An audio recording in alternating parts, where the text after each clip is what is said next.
saya akan lanjutkan. Kita coba dengarkan terlebih dahulu apa kata Sekretaris Jenderal Kemendikbud Ainun Naim berkaitan dengan wacana ataupun menjelang pembukaan sekolah di zona hijau dan juga soal proses belajar daring. Kita dengar berikut ini.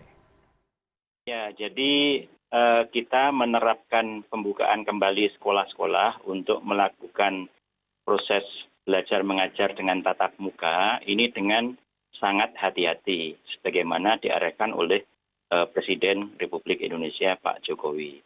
Nah, oleh karena itu yang bisa melakukan tatap muka pertama kali itu adalah yang ada di zona hijau. Itu pun tidak begitu saja, tapi harus mengecek daftar periksa dan memenuhi daftar tersebut.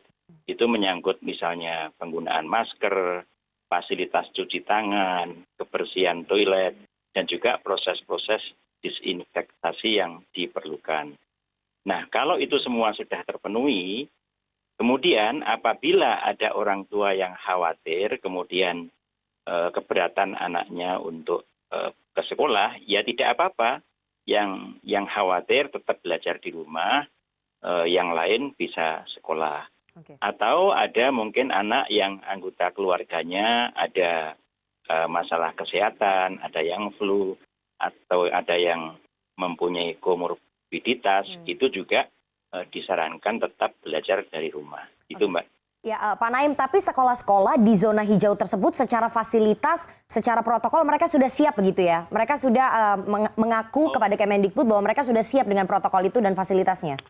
Jadi zona hijau itu salah satu kriteria. Oke. Kriteria yang lain masing-masing harus mengecek sendiri. Oke. Ya, jadi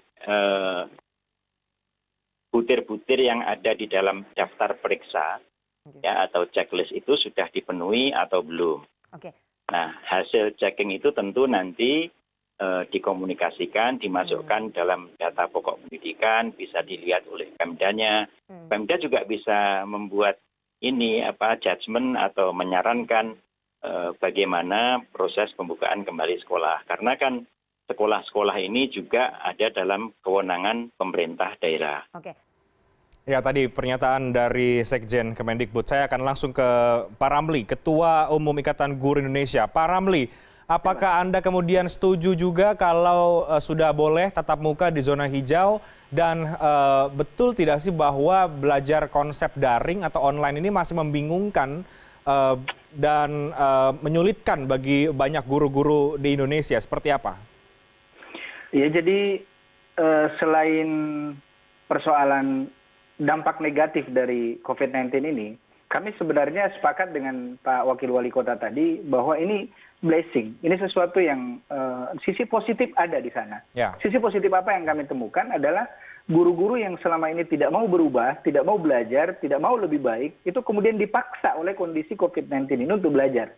Dan inilah sebenarnya yang dimanfaatkan oleh Ikatan Guru Indonesia, kemudian melatih sekian banyak guru yang selama ini menolak untuk dilatih, untuk mengembangkan dirinya. Kami di IGI sudah membuat lebih dari 1.400 pelatihan hanya dalam 3 bulan untuk membantu kawan-kawan guru yang kesulitan menggunakan teknologi pembelajaran. Kenapa kami lakukan itu? Karena survei Kemendikbud sendiri itu menunjukkan bahwa lebih dari 60% guru tidak memiliki kemampuan menjalankan teknologi untuk pembelajaran. 15% diantaranya itu membuat siswa stres, ya. Jadi 15% yang tersisa itu membuat siswa stres. Dan hanya ada sekitar 14% lebih guru kita yang memang sudah memiliki kemampuan menyajikan pembelajaran online yang menarik dan menyenangkan sekaligus berkualitas. Gitu. Jadi jumlahnya tidak banyak-banyak amat. Nah, ketika kemarin pengumuman oleh 4 menteri bahwa proses pembelajaran tatap muka akan dijalankan di zona hijau, kemudian di zona lain yang jumlahnya 94% akan melaksanakan daring. Pertanyaan kita adalah, apa yang dilakukan Kemdikbud terhadap 94% wilayah itu? Itu pertanyaan pertama. Pertanyaan kedua kita adalah, bagaimana regulasinya? Bagaimana aturan pelaksanaan pembelajaran jarak jauh? Itu belajar jarak jauh berapa menit sih? Bagaimana metodenya dan sebagainya? Ya. PJJ kemudian memang sudah ada pedoman yang dikeluarkan Kemdikbud, pedoman pembelajaran jarak jauh. Kami sudah membaca secara detail pedoman itu, kami Karena kami bingung apa isinya, seperti apa modelnya. Saya coba bagi ke teman-teman guru yang lain, minta mereka, ada nggak yang paham konsep ini? Itu ternyata mereka kabur dengan konsep itu. Apa yang kabur, Pak Ramli? Apa yang dibingungkan? Proses implementasi lapangan tidak jelas. Oke. Jadi tadi pagi saya kebetulan menjadi narasumber di salah satu stasiun radio bersama Pak Dirjen, Pak Hamid Muhammad. Ternyata beliau berkesimpulan bahwa memang saat ini bukan zamannya lagi untuk ada petunjuk teknis, ada pedoman pelaksanaan. Karena sekarang ini namanya Merdeka Belajar. Merdeka Belajar yang diangkat oleh Kemdikbud, kami kemudian memahaminya jadi kementerian terserah.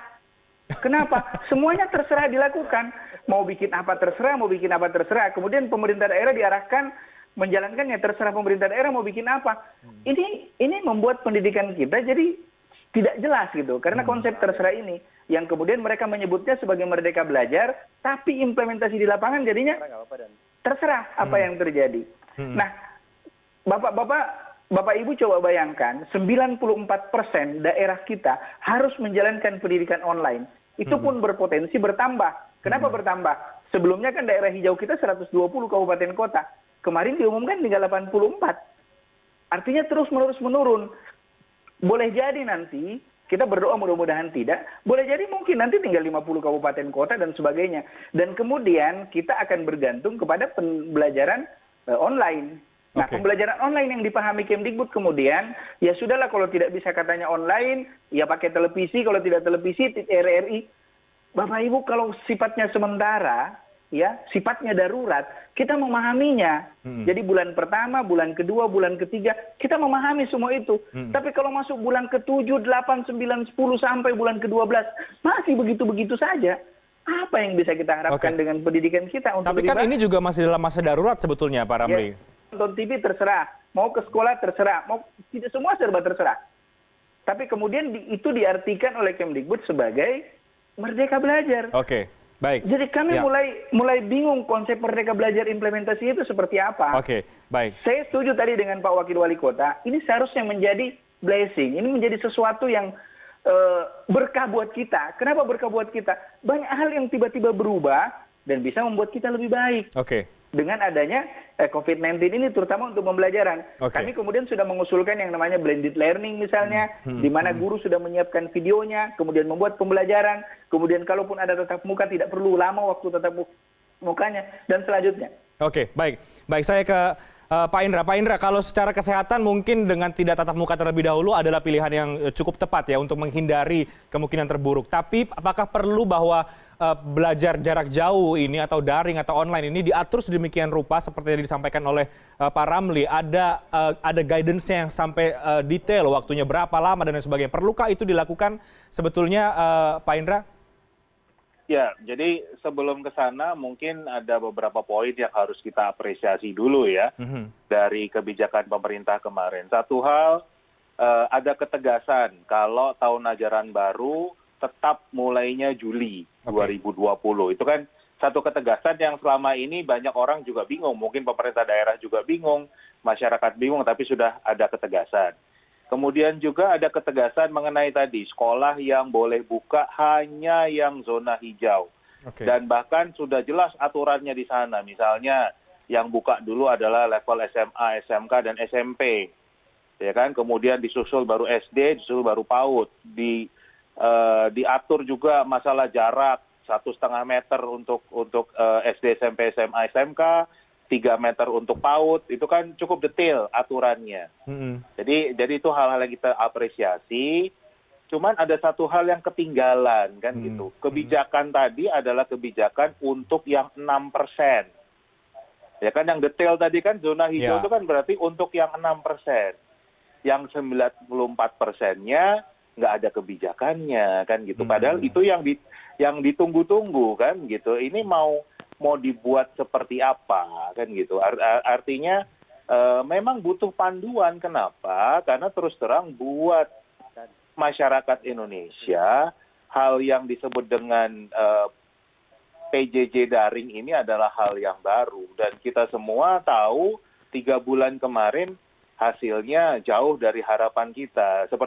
Seperti Pak Wakil Wali Kota katakan, buat orang tua itu yang muncul adalah sekarang kedekatan emosional dengan anak-anak. Artinya berdekat dengan anak jadi cepat emosi kan gitu. Karena harus belajar sinkos tangan tadi. Nah itu kan gitu. Dan berarti kan masyarakat, guru kita butuh panduan nih kan gitu. Dan saya melihat apa yang dilakukan teman-teman di IGI, kalau mereka dalam 3 bulan bisa mengadakan 1.400 pelatihan tanpa ada bantuan APBN sama sekali, saya kok yakin Kemdikbud yang punya bantuan APBN bisa mengadakan pelatihan jauh lebih banyak dari IGI. Oke. Gitu kan, dan sayangnya itu yang belum dijalankan, dan kami sangat butuh, para guru ini sangat butuh ke sana, orang tua juga sangat butuh bantuan, gimana sih ngajarin anaknya biar nggak cepat emosi kan gitu. Oke, Itu, Pak Indra, panduan-panduan apa yang seharusnya dibuat oleh Kemendikbud? banyak hal sih, yang pertama konsep, walaupun materinya sama, tapi cara mengajarnya bukan hanya media yang berbeda. Cara mengajarnya sangat berbeda. Makanya disebut dengan cyber pedagogy atau digital pedagogy, di mana di dalam pembelajaran daring dikenal istilahnya asynchronous learning.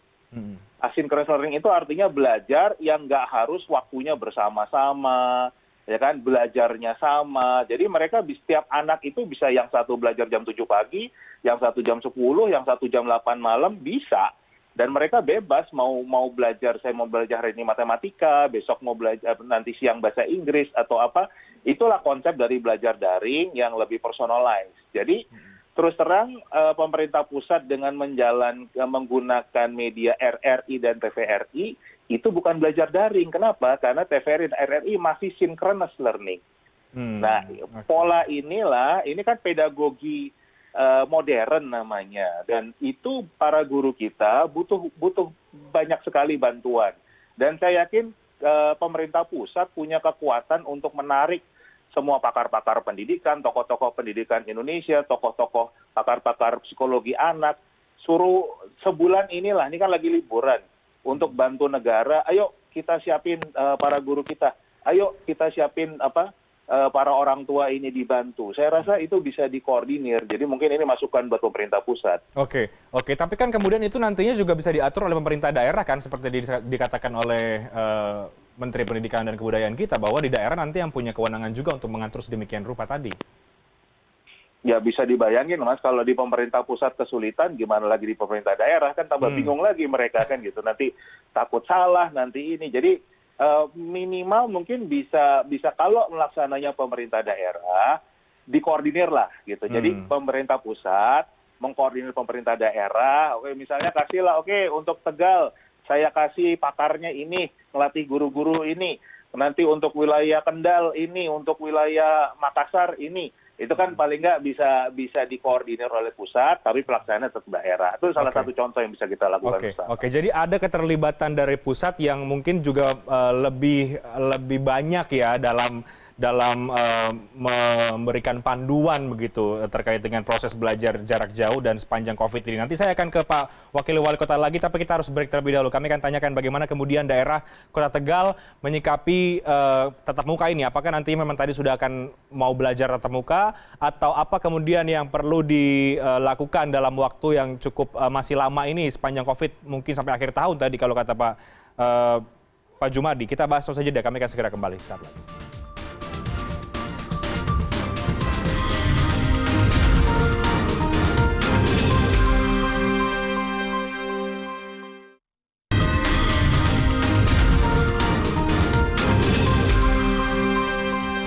Baik, saya langsung ke Pak Muhammad Jumadi, Wakil Wali Kota Tegal. Pak Jumadi, tadi kita sudah banyak bahas ya soal plus minus apa yang kurang dan yang memang harus dilakukan untuk diperbaiki untuk membuat proses belajar mengajar jarak jauh ini bisa lebih efektif, lebih efisien begitu ya. Tapi bagaimana kemudian daerah Pak menyiasati, meskipun kita tahu bahwa mungkin ada banyak sekali kebingungan, tidak ada guidance dan lain sebagainya. Tapi daerah seperti apa menyiasati agar kemudian dalam situasi seperti ini secara quality of education-nya gitu ya tidak kemudian jadi terdegradasi karena memang proses belajar mengajar yang secara daring ini. Bagaimana Pak Wakil? Baik, terima kasih. Tentu saja pemerintah Kota Tegal, Pak Wali, dan saya, dan teman-teman dari Dinas Pendidikan berpikir ekstra keras. Jadi kita sekarang mendata berapa jumlah siswa yang mempunyai komputer, mempunyai webcam, berapa jumlah guru yang punya notebook, kemudian berapa masing-masing siswa yang memang sudah bisa mengoperasikan komputer dan sebagainya. Ya, tapi ada beberapa hal yang harus kita pikirkan bersama, apa itu? Mengenai jaringan telekomunikasinya. Kebetulan pemerintah Kota Tegal, kita seluruh kelurahan sudah tersambung dengan fiber optik. Tetapi kan dari kelurahan ini ke masyarakat itu yang perlu saya pikirkan. Makanya ini kan tidak bisa sendiri. Pemerintah Kota Tegal tentu saja tidak bisa mempunyai kemampuan untuk sampai memberikan akses telekomunikasi sampai dengan kepada last mile kepada siswa-siswa itu sendiri. Ini perlu apa? Perlu kerjasama dengan pemerintah pusat.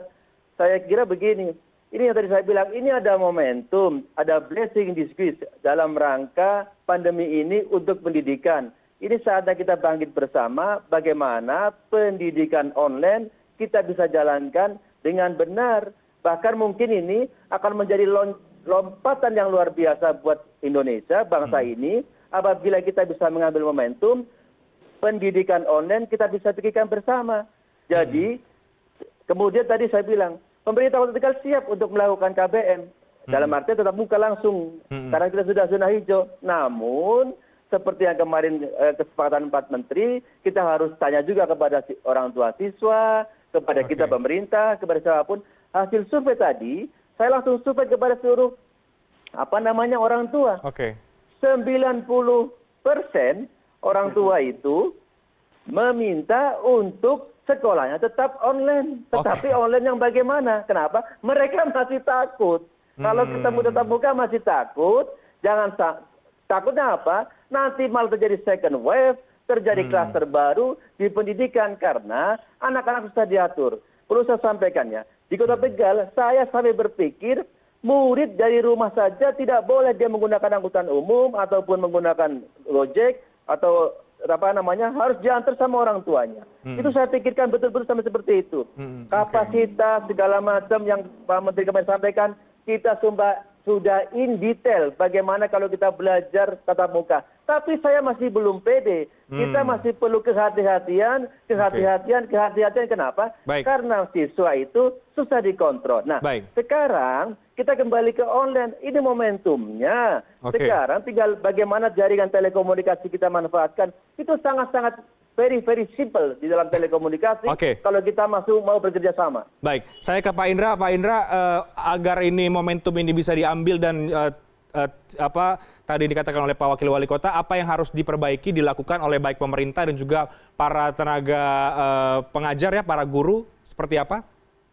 Ya, satu hal yang harus saya ingatkan bagi kita semua, kita punya target pembangunan SDM unggul. Artinya pada saat pandemi pun kita harus membangun SDM yang unggul. Dan kita bicara era abad 21 ini adalah era digital. Jadi sudah selayaknya kalau memang anak-anak kita dibangun untuk bisa hidup di era digital, bisa memanfaatkan teknologi digital ini dalam belajar, dalam kegiatan sehari-hari, kan begitu. Itu yang tadi Pak Wakil Wali Kota katakan blessing in disguise-nya di sana gitu. Jadi yang selama ini kita masih agak jadul nih, masih tradisional banget, sekarang dengan kondisi ini malah dipaksa untuk jadi modern kan gitu. Nah, untuk ke sana memang butuh kolaborasi, butuh kerjasama dari semua pihak. Artinya juga tidak hanya pemerintah pusat, tidak hanya pemerintah daerah, tapi semua masyarakat, ayo kita sama-sama gotong royong, kita bangun bangsa ini, kita kolaborasi, kita kerjasama supaya juga proses belajar mengajar pembangunan SDM yang unggul ini tidak terbengkalai hanya dengan gara-gara pandemi COVID-19 ini. Baik, saya ke Pak Ramli terakhir, singkat saja Pak Ramli, jadi bagaimana dari sisi guru, karena tentu harus terus-menerus mengimprovisasi, menambah lagi keahlian-keahlian di luar belajar mengajar seperti biasa ya dalam situasi seperti ini, bagaimana Pak Ramli? Jadi memang guru memiliki peran yang paling penting dari posisi pembelajaran daring ini. Kita juga tidak ingin melepas peran guru. Misalnya dengan TVRI, RRI itu kan seperti melepas peran guru. Ya. Apalagi layanan pendidikan berbayar, itu melepas peran guru. Sementara peran pendidikan itu ada di guru. Pedagogiknya mungkin bisa dijalankan lewat pendidikan berbayar itu. Tetapi sisi pendidikannya tetap dari gurunya. Makanya kita berharap proses pendidikan satu guru ke 36 siswa itu tetap bisa berjalan dengan baik. Dan tidak ada hal yang sulit jika kita ingin mengubah. Hanya saja memang ada teman-teman guru yang selama ini tidak mau ikut terlibat dalam mengembangkan kemampuannya. Kesyukuran kita dengan adanya COVID-19 ini, mereka sekarang mau berubah. Paling tidak mereka mau. Karena mereka mau berubah, di sisi itulah sebenarnya kita harus masuk. Ya.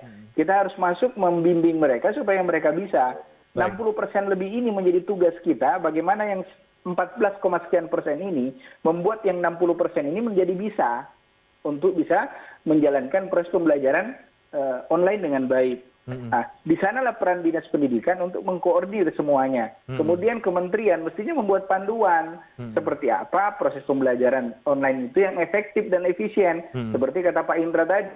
Nah, inilah sebenarnya yang kami kerjakan di Ikatan Guru Indonesia. Bagaimana guru itu terus-menerus kita latih supaya kemampuan mereka terus-menerus meningkat. Baik. Kami membagi misalnya mulai dari persiapan pengajaran, proses pengajaran, sampai evaluasi pengajaran. Itu semua bisa dilakukan secara online dengan cara yang baik. Kemudian proses aspek pendidikannya tidak lepas meskipun dilakukan secara online. Baik. Ini sebenarnya yang kita dorong untuk bisa lebih baik. Oke. Mudah-mudahan apa yang menjadi diskusi kita malam hari ini bisa memberikan banyak masukan untuk semua pihak karena tentu tidak bisa mengandalkan satu atau dua pihak saja. Tadi juga dikatakan oleh Pak Indra bahwa jangan sampai dalam situasi seperti ini upaya untuk membangun sumber daya manusia kita jadi terbengkalai begitu karena pendidikan adalah satu hal yang juga kunci penting untuk menuju ke sana. Terima kasih banyak Pak Ramli, Pak Indra, Pak Wakil Wali Kota, Pak Jumari, terima kasih banyak sudah bergabung bersama dengan kami di CNN Indonesia Newscast pada malam hari ini. Terima kasih. Seperti apa suasana wisata malam di Jakarta di masa transisi PSBB? Kami akan hadirkan informasinya usai jeda berikut ini.